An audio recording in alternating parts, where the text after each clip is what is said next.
Everybody, today we will discuss the methods and the approaches of the teaching English.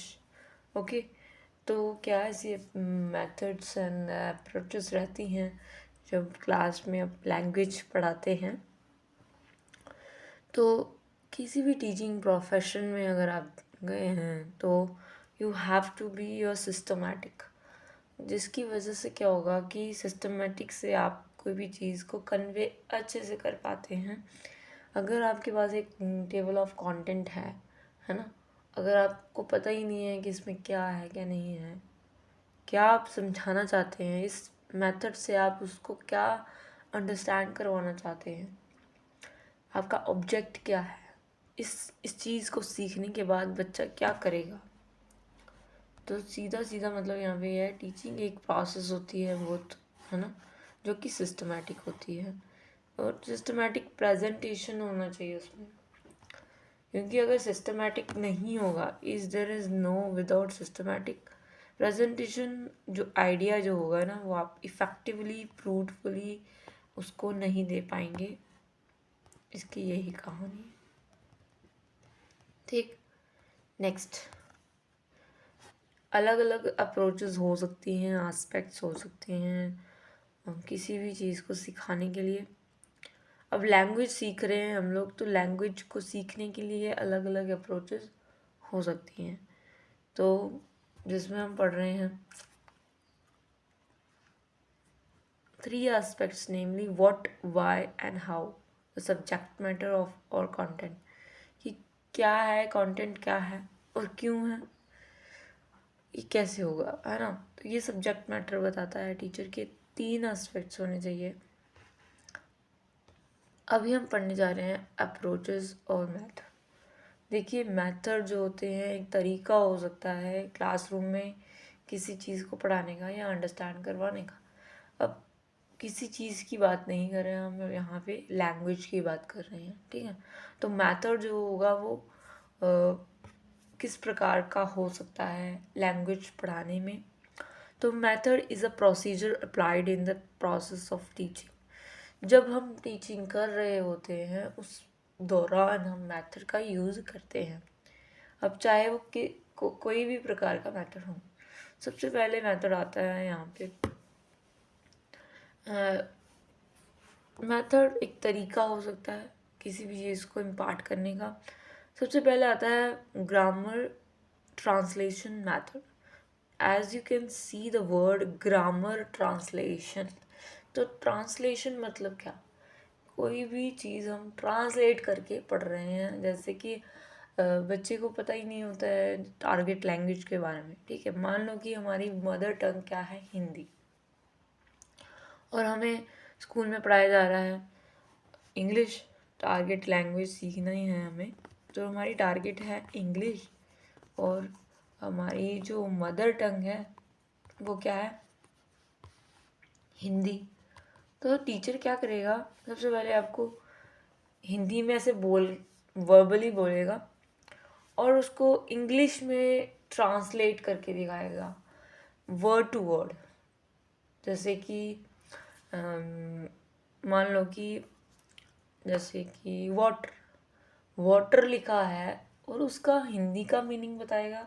और water Hindi तो पता ही है क्योंकि हम हिंदी मदर हमारी टंग है, तो हिंदी हमें पता होगा कि वाटर का मतलब होता है पानी, और पानी का इंग्लिश में ट्रांसलेशन करवाएगा।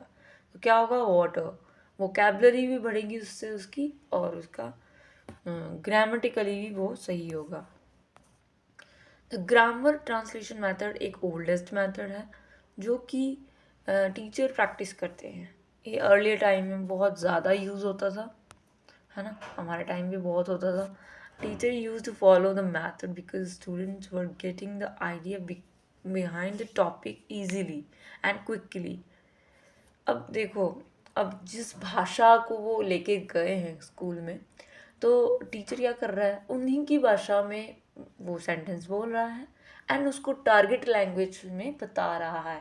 जैसे कि she is a good girl, she is good girl, तो शी, वह, गुड गर्ल मतलब अच्छी लड़की, इस तरह से वो ट्रांसलेट कर रहा है। जिसकी वजह से क्या हो रहा है कि बच्चा इजीली इसको क्विकली इजीली अंडरस्टैंड कर पा रहा है। और ये टीचर करता है अपनी टीचिंग के दौरान। In this method the teacher translate the word to word by taking the help of mother tongue. अब ये मैंने अभी बताया कि एक वर्ड ले लेगा, मान लो कि एक सेंटेंस है, जैसे कि मैं स्कूल जा रही हूँ, I am going to school. तो मैं का मतलब हो गया आई, गो का मतलब हो गया जा रही हूँ को, और मतलब I am going to school. तो ये वर्ड टू वर्ड उसको बताएगा कि मैं का मतलब आई है, जाना का मतलब गो है। इस तरह से वो ऐसे वर्ड टू वर्ड, जैसे गोइंग आई एम गोइंग, मैं जा रही हूँ, मैं जा रही हूँ।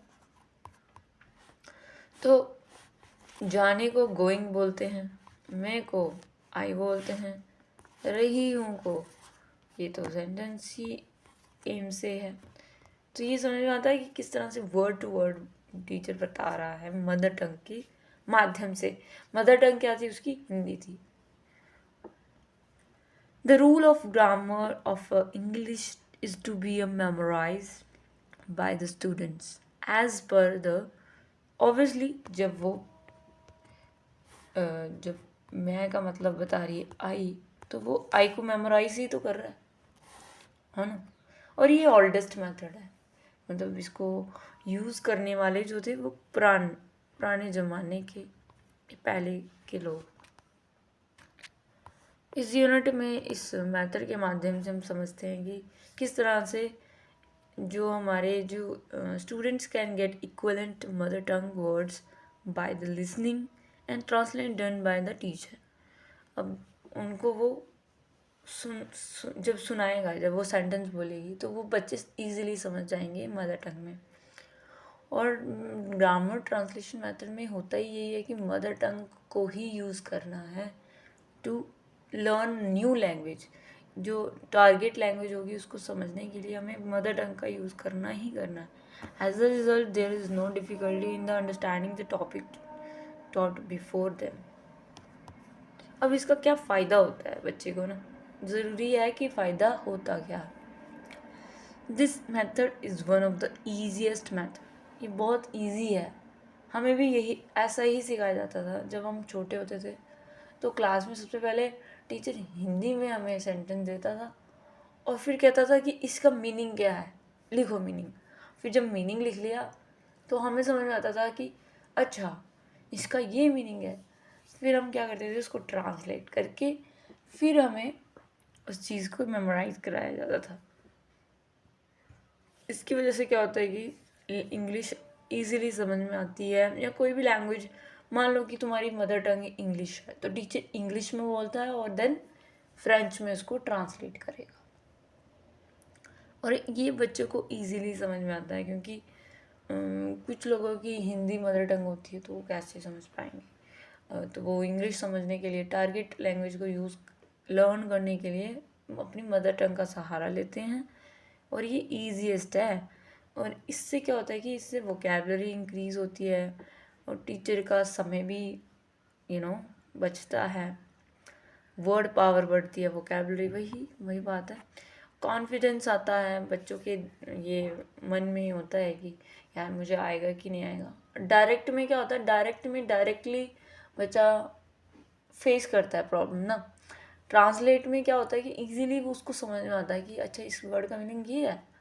तो आज भी कहीं ना कहीं ग्रामर ट्रांसलेशन मेथड स्कूल में यूज़ होता है। ऐसा नहीं है कि रेडिकेट ही हो गया, ख़त्म नहीं हो गया।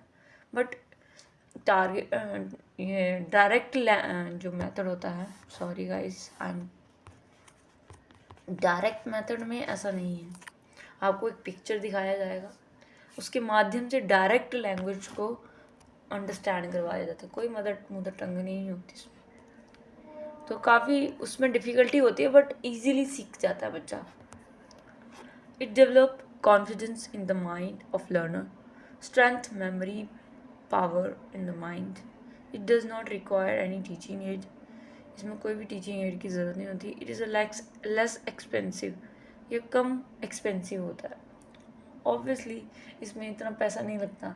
क्या करेगा टीचर, डायरेक्ट वर्ड मीनिंग याद करके आएगा और ब्लैक बोर्ड में लिख देगा, तो ज़्यादा से ज़्यादा उसका चौक ही यूज़ होगा और कुछ यूज़ नहीं होगा। इससे बच्चे को समझ में भी आएगा और बच्चे के अंदर कॉन्फिडेंस भी क्रिएट होता है कि हाँ मैं मेरे को आ रही है चीज़। It is a less expensive, ये क्या है, बहुत ही कम एक्सपेंसिव है। It helps the students to get acquainted with the rules of grammar. It helps the students, ये क्या करता है, हेल्प करता है स्टूडेंट को कि जो ग्रामर के रूल्स है ना, कि जैसे कि सब्जेक्ट ऑब्जेक्ट कहाँ पे आएगा, सब्जेक्ट कहाँ पे आएगा, वर्ब कहाँ पे आएगा, तो उसको ये समझ में आता है कि इज़ एम आर हमेशा सब्जेक्ट और ऑब्जेक्ट के बीच लगता है। तो ये ग्रामर के रूल भी साथ ही साथ वो सीखता चला जाता है। इट डेवलप रीडिंग स्किल, क्या होता है, रीडिंग स्किल आ जाती है इसमें। It is necessary before translation, क्या होता है जब वो ट्रांसलेट कर रहा होता है तो वो रीड कर रहा होता है, उस चीज़ को कर रहा होता है ना, ऐसे उसकी रीडिंग स्किल भी इंक्रीज होती है। It is a difficult on the part of teacher to find out mother tongue equivalent word while doing translate as sometimes it is not available। कहता है कि ये डिफ़िकल्ट हो जाता है, डिमेरिट्स पढ़ रहे हैं हम लोग इसके, कि ये डिफ़िकल्ट हो जाता है टीचर के लिए कि mother tongue equivalent words while doing translation, कि मदर टंग के जैसा ही कुछ ऐसा वर्ड हो, इक्वलेंट उसके जैसा, इक्वलेंट मतलब उसके सेम उसकी तरह ट्रांसलेट करना भी कभी कभी असंभव हो जाता है उसके लिए वर्ड की वो मात्रा नहीं होती है, तो ये भी एक डीमेरिट हो जाता है। It never develop speaking skill in the students, और बच्चे को बोलना तो आता ही नहीं है, वो तो सिर्फ समझ रहा है इसके इसके माध्यम से।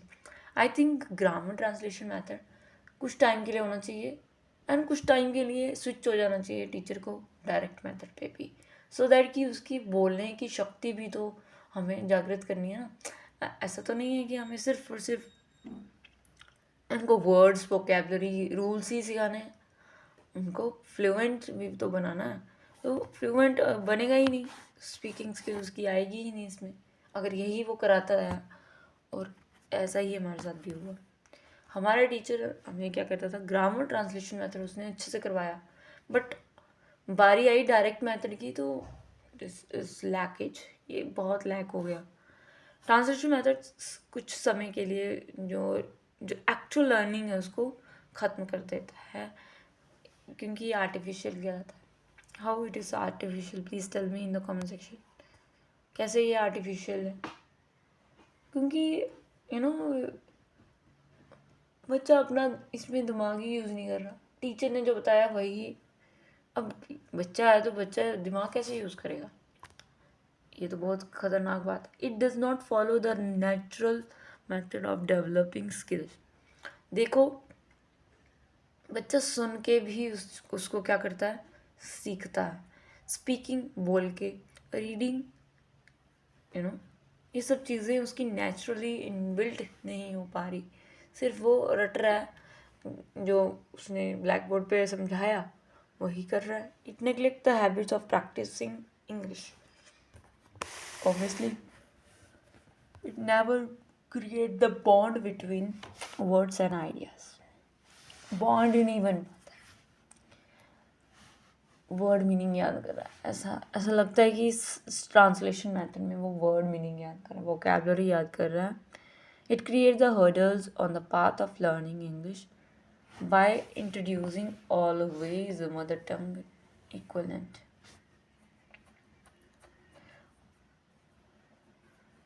क्योंकि इसमें मदर टंग यूज़ होती है हमेशा, तो फिर बच्चा उसमें उलझा रहता है, फिर ट्रांसलेट करता है। सबसे पहले वो दिमाग में सोचता है कि अच्छा इसका क्या ट्रांसलेशन होगा, पहले वो हिंदी में सोचेगा, फिर उसको हिंदी के वर्ड्स को इंग्लिश में ट्रांसलेट करेगा। तो this gonna be very difficult for child, कि वो हिंदी को भी पढ़ रहा है और फिर इंग्लिश को समझने की कोशिश कर रहा है, तो वो प्रेशराइज नहीं हो जाएगा। Student in this method cannot be developed listening and speaking skill. However, the grammar translation method is still popular in India. This is because English still continue to be a foreign language in the country. The teacher, by following this method, usually feel confident as the students never feel any problem in the classroom. Grammar translation method जो है वो still popular है India में. आज भी लोग पढ़ाते हैं बच्चे को इस तरह से. और this is because English still continue to the foreign language in the country. क्योंकि हमारे इंडिया में आज भी इंग्लिश एक फॉरेन लैंग्वेज हो सकती है, क्योंकि हर कोई तो बाहर पढ़ने नहीं जाता ना. हर कोई तो यहाँ पे जो इंग्लिश प्रोविंस एरियाज़ होते हैं जहाँ पे इंग्लिश ही बोली जाती होगी. हाँ, कुछ एरियाज़ हैं हमारे इंडिया के भी जो जहाँ पे सिर्फ इंग्लिश बोलते हैं, बट मैक्स टू मैक्स अगर देखा जाए तो हिंदी ही हमारे यहाँ की प्रमुख भाषा है. तो क्या होता है कि English continue as a foreign language, target language जो भी बोलते हैं. हाँ, the teacher by following this method usually feel confident as the students never feel any problem in the class. Teacher confidence feel करे ज़रूरी नहीं, बच्चे कॉन्फिडेंट फील करें यह ज़रूरी है. यही तो पैटर्न है. हाँ, उसमें डिस्टर्बेंस काफ़ी ज़्यादा होती है, बट जितने मेथड्स होंगे, जितने मेथड एप्लीकेशन होगी, उतना ही हम क्या करते चले जाएंगे, लर्निंग पॉसिबल होगी. So it is still has been practicing by teachers mostly in the villages on the tribal areas of India. ज़रूरी है क्या? हाँ, ज़रूरी है, क्योंकि विलेज एरिया में जब बच्चे जो है वो उनकी मदर टंग भाई अपनी रीजनल भाषा ही दूसरी है. पहले तो उनको हिंदी सीखने में टाइम लगता है, फिर उनको इंग्लिश सीखने में टाइम लगता है. तो ये ट्रांसलेशन मेथड काफ़ी प्रेवलेंट हो जाता है विलेज एरियाज़ में. जब हम अर्बन एरियाज़ की बात करते हैं तो वहाँ पे बच्चे को हिंदी जो लैंग्वेज है, उनकी जो खुद की मदर टंग है, मान लो कि उनकी मदर टंग वो पंजाबी थे, ठीक है, उनकी भाषा थी वो पंजाब की थी. धीरे धीरे वो अर्बन एरियाज़ में सेटल डाउन हो गए, उनके पेरेंट्स हिंदी में बात करते थे, तो वो जब उनके बच्चे हुए तो वो हिंदी में ही उनसे बात करना शुरू की. मतलब हाँ, तो फिर जब उनके बच्चे हुए तो अब वो खुद हिंदी बोलते तो अपने बच्चे को पंजाबी सिखाएंगे नहीं. वो अपने खुद हिंदी बोलने वाले हो पेरेंट बच्चों को क्या सिखाते हैं, इंग्लिश सिखाते हैं, सो दैट कि उनके लिए इजी कैपेबल हो. तो ये अर्बन एरिया, अर्बन रीजन्स पे ज़्यादातर फोकस किया जाता है कि वो इंग्लिश ही सीखते हैं, क्योंकि अपनी मदर टंग तो चलो थोड़ी थोड़ी ही आती है. आजकल देखेंगे अगर अर्बन एरियाज़ में जाएंगे तो बच्चे को अपनी मदर टंग ऐसी टूटी फूटी आती है, मतलब ऐसी तोड़ तोड़ के आती है. अगर विलेज में देखा जाए तो उसको पूरी आएगी, क्योंकि पेरेंट्स ध्यान नहीं देते हैं और जो बोलते हैं वही बच्चा सीखता चला जाता है. तो मदर टंग बच्चे को विलेज में ज़्यादा आएगी rather comparison to the. Mother tongue कोई सस्ती बात तो नहीं है, ठीक है ना. मदर टंग भी एक भाषा है जो कि सीखनी ज़रूरी होती है, जो कि कल्चर ट्रांसमिशन. हम जिस कल्चर में रहते हैं हमें वो भाषा ही ना आए तो मतलब हम क्या ही हैं इस धरती. तो नेक्स्ट हमारी आ जाती है, हम ये सब फालतू बातें कर रहे थे. Direct method. Direct method came as a revolt against the grammar translation method. समझ रहे हो कि क्या होता था कि टीचर क्या करते थे, ट्रांसलेट कर देते थे और बच्चे उसको रट लेते थे और वोकैबुलरी उनकी इंक्रीज़ हो गई. इससे उनका खुद का एफर्ट कम हो गया था. जस्ट वो कॉन्फिडेंट हो गए, उनको वर्ड समझ में आ गया एंड कॉन्फिडेंट हो गए. बट इसमें फ़ायदा किसका, टीचर का फ़ायदा या बच्चे का फ़ायदा? हाँ, थोड़ा थोड़ा सब दोनों का फ़ायदा हो रहा होगा, क्योंकि टीचिंग का अल्टीमेट प्रोसेस यही है कि बच्चे को वो चीज़ आनी चाहिए, और बच्चे को आ रही थी थोड़ी, ज़्यादा नहीं. फिर क्या हुआ कि ये ग्रामर ट्रांसलेट करके पढ़ाया जाता था, तो क्या होता था कि डायरेक्ट मेथड लाया गया इसके रिवॉल्ट में. तो translation method it tries to eradicate the difficulty of the learner in learning English by allowing them to think and express English only. क्या होता था कि इसमें क्या करते थे कि जो मदर टंग होती थी हिंदी, ठीक है, तो हिंदी को ट्रांसलेट किया जाता था इंग्लिश में। अब क्या किया जाएगा कि सिर्फ और सिर्फ लर्नर्स जो भी बच्चे होंगे उनको सीधा इंग्लिश में पढ़ाया जाएगा, इंग्लिश में ही उनको एक्सप्रेस करना होगा। उनको अलाउ किया जाता था कि भाई तुम इंग्लिश में ही बोलोगे, इंग्लिश में ही जैसा बोले टूटा फूटा जो भी बोला जा रहा है तुमसे बोलो। It does not allow the teachers to intervene mother tongue while teaching. मतलब अब टीचर का काम यहाँ पे क्या हो गया कि पहले वो मदर टंग, फिर उसको ट्रांसलेट, फिर उसको वो टारगेट लैंग्वेज। बट अब यहाँ पे क्या था कि डायरेक्ट आपको क्या करना है, इंग्लिश में ही बातचीत करनी है, एक्सप्रेस भी उसमें करना है, और उनको अलाउ भी इसमें ही किया जाता था कि इंग्लिश में बोलो। It is not allow teacher to intervene mother tongue while teaching. जब वो टीचर पढ़ा रहा है तो उसमें कहीं भी आपकी मदर टंग नहीं आनी चाहिए। That is the primary goal. As a result, student will be given a situation lesson to express the English. Some experts can call this method as a natural method. कि natural way से बच्चे को सिखाया जा रहा है। Natural way से कैसे कि स्टूडेंट क्या कर रहे हैं, इंग्लिश को लर्न कर रहे हैं नेचुरली, है ना। इसमें कोई भी वो पहले अपने दिमाग में सिंथेसिस नहीं बनाता या सोचेगा नहीं, एनालिसिस नहीं करेगा, एवेलुएट नहीं करेगा कि अच्छा आई मैं का मतलब होता है आई। तो सबसे पहले वो मैं सोचेगा दिमाग में, फिर उसको आई में ट्रांसलेट करेगा। तो इतने में उसको कितना टाइम वेस्ट हो गया। अब वो क्या करेगा, सीधा आई एक्शन करके टीचर बता देगा कि आई का मतलब, बोलेगा नहीं, मतलब नहीं बताएगा, सीधा आई एम डूइंग दिस। तो सीधा वो मदर टंग का यूज़ ना करते हुए सीधा वो डायरेक्ट एसोसिएट करेगा। इससे क्या होगा कि उसको टाइम नेचुरली वो चीज़ें सीखेगा। Student learn naturally like that of their own mother tongue. This method tries to associate the bond between the thought and expression, word and idea. अब एक्सप्रेशन में कैसे ये बॉन्ड हो रहा है, I don't know. The unit of teaching is sentence rather than the word as a grammar. ठीक है, let's highlight some principle of this method. क्या प्रिंसिपल है इस मैथड. अब हम सबको पता है कि किसी एक्सपर्ट ने कहा है कि it is a natural method. तो नेचुरल कैसे है, because the learner learn English naturally. कोई भी लैंग्वेज को सीख रहे हैं तो वो नेचुरली सीख रहे हैं. It never takes help of mother tongue in the classroom. ये कभी भी मदर टंग ही यूज़ नहीं करते. मतलब ये बिल्कुल डिपोजिट है किसके, ट्रांसलेशन मैथड के. It never take the help of mother tongue. It never takes, कभी हेल्प नहीं लेते मदर टंग की. Grammar is taught inductively before the students.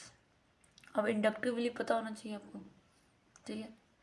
inductively is means कि example to rule या rule to example. Teacher takes the help of teaching aids and create situations. अब देखिए यहाँ पे क्या करेगा टीचर, क्या करेगा, टीचिंग एड्स लाएगा साथ में. मान लो कि किसी चीज़ को बता रहा है कि पेड़ के बारे में बता रहा है, मान लो कि ट्री के बारे में बता रहा है, ट्री नहीं प्लांट के बारे में बता रहा है, सॉरी. जो प्लांट लेके आएगा क्लास में और बच्चों को डायरेक्ट बताएगा, पौधा नहीं बताएगा, सीधा बताएगा कि this is a plant, we take oxygen from it, the sunlight came on the leaves and the process of food taken by the leaves. तो डायरेक्ट क्या कर रहा है टीचर, उस मॉडल को लेके आया, मॉडल के माध्यम से वो क्या करेगा, बच्चे को उस लैंग्वेज के बारे में बताएगा. अंडरस्टूड, समझ में आ रहा है दोस्तों आपको. तो while explaining difficult words and the structure there is no use of mother tongue in the classroom condition. तो टीचिंग एड का यूज़ करेगा जहाँ तो डायलॉग बाजी करवाएगा. मतलब दो बच्चों को बुलाएगा आगे स्टेज पे और कहेगा लेट्स टॉक, डॉक्टर करेंगे प्ले. तो वो सिखाएगा कि अच्छा how to take tablet from the doctor. So what is the procedure. तो डायरेक्ट बच्चा क्या सीख रहा है उसमें, उसका रियल लाइफ सिचुएशन को क्लासरूम में वो करेगा और उससे वो चीज़ें सीखता है। काफ़ी डिफ़िकल्ट थोड़ा हो सकता है पर डेफिनेटली वो सीखेगा। The unit of teaching in the sentence is sentence. The student are directly framed to the complete sentence as their mind and speak। जब वो टीचर सेंटेंस पढ़ा रहा है, मान ले कि ये सेंटेंस होता है, तो वो डायरेक्ट वो इंग्लिश में ही फ्रेम होगा, डायरेक्ट कंप्लीट सेंटेंस फ्रेम किया जाएगा, वो भी दिमाग में और बोलने में भी। Oral work given due to importance, a teacher will allow the learner to interact with him while teaching। अब इसमें क्या होता है कि टीचर ना उसको अलाउ कर देता है कि आप हमसे बात कर सकते हैं, इंग्लिश में सिर्फ इंटरेक्ट करने की शक्ति देता है।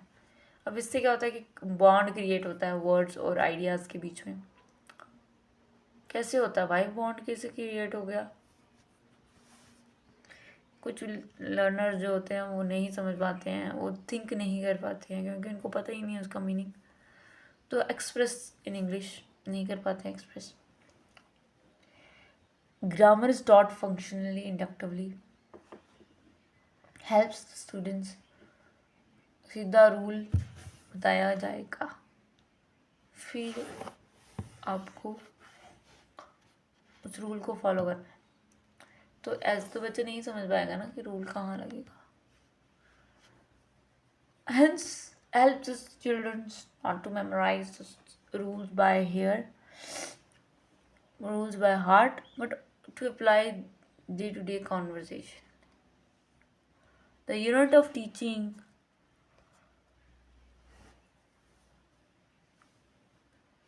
it develop fluency. Obviously, it creates the interest in the mind of the learners by using teaching aids, creating situations, difficult words and structures. It is a natural method as the child learn English like that of own mother tongue. It develops the listening and speaking skill। ठीक है, demerits क्या हो गए? Not suitable in a country like India where the dearth of availability of skilled teachers of English who can follow the principle of it. It neglects the reading writing skills. It is sometimes difficult to illustrate the meaning. Difficult words, structures in the English only, so the mother tongue helps is necessary. It is not suitable for the backward student. It is an expensive method.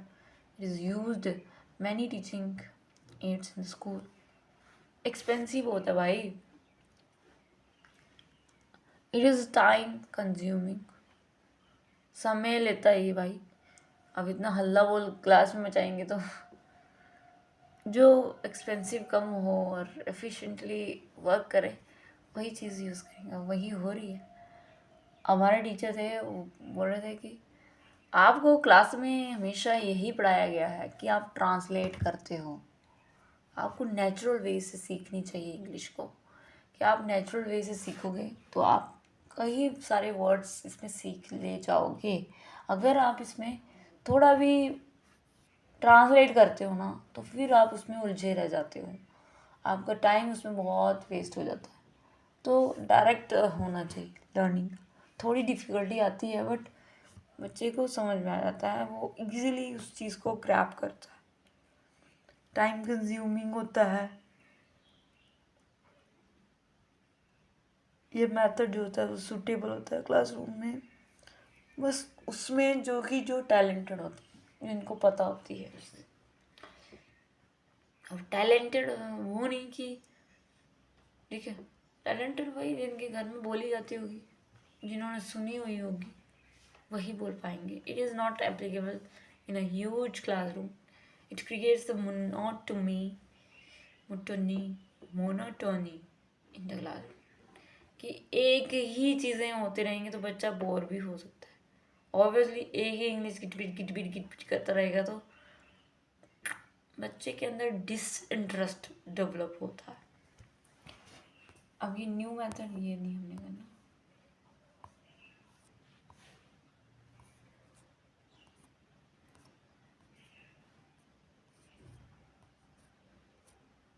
Okay guys, audio lingual method नहीं, structural approach हमने करना है। Structural approach से ही समझ में आता है कि कुछ सिमिलर मेथड्स नहीं है ये सारे, बट सेम ही है। Innovation taking place in the field of language learning, it is approach rather than the method. एक अप्रोच होती है, मेथड नहीं। अप्रोच हो गया कि क्या पता अप्लाई हो या नहीं हो, ये हो सकता है। Structure approach is one of innovation taking place in the field of language learning. It is the approach rather than the method. So underline the possibly many method in it.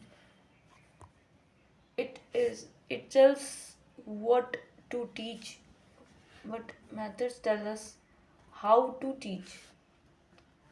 उसमें approach मतलब कि क्या approach होनी चाहिए आपकी। कोई class में हम जा रहे हूँ, क्या पढ़ाना है ना, कैसे पढ़ाना है मेथड बताता है, और क्या पढ़ाना है वो अप्रोच बताता है। Approach is of superior kind than method. Approach superior है किससे, मेथड से, और ये self evident in the nature होता है। Structure usually means pattern of words which convey some meaning. It may be sentence or the part of it. By taking the word, we have two different patterns in accordance with our need. There are different kind of patterns: sentences, sentence pattern, clause pattern, phrase pattern, pattern of formulas, ये सभी चीज़ें। जैसे structure, जैसे कि subject verb object और उसके नीचे I eat apple, Shyama plays football, verb और सब्जेक्ट फिर ऑब्जेक्ट। तो इसमें बताया है कि वर्ब पहले आ गई, सब्जेक्ट बाद में आया और ऑब्जेक्ट बिल्कुल लास्ट में। फ्रेज पैटर्न है ना, फॉर्मूला पैटर्न, ये सभी स्ट्रक्चर अप्रोच हो सकती है कि इस स्ट्रक्चर से आप पढ़ा सकते हैं।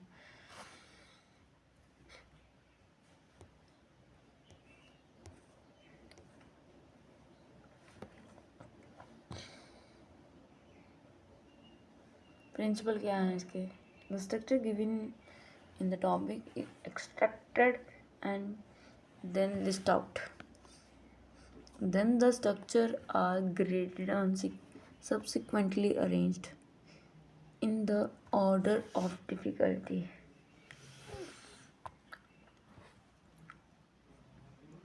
After that, the teacher should explain the structure by creating situations and makes the pupil participation in it.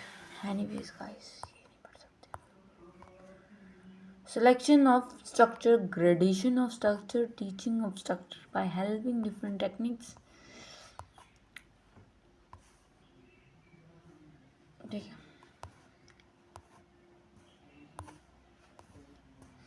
ये अप्रोच हो सकती है ना। सिचुएशन मतलब सिचुएशन क्रिएट कर दो और पढ़ा दो, वो भी लैंग्वेज को।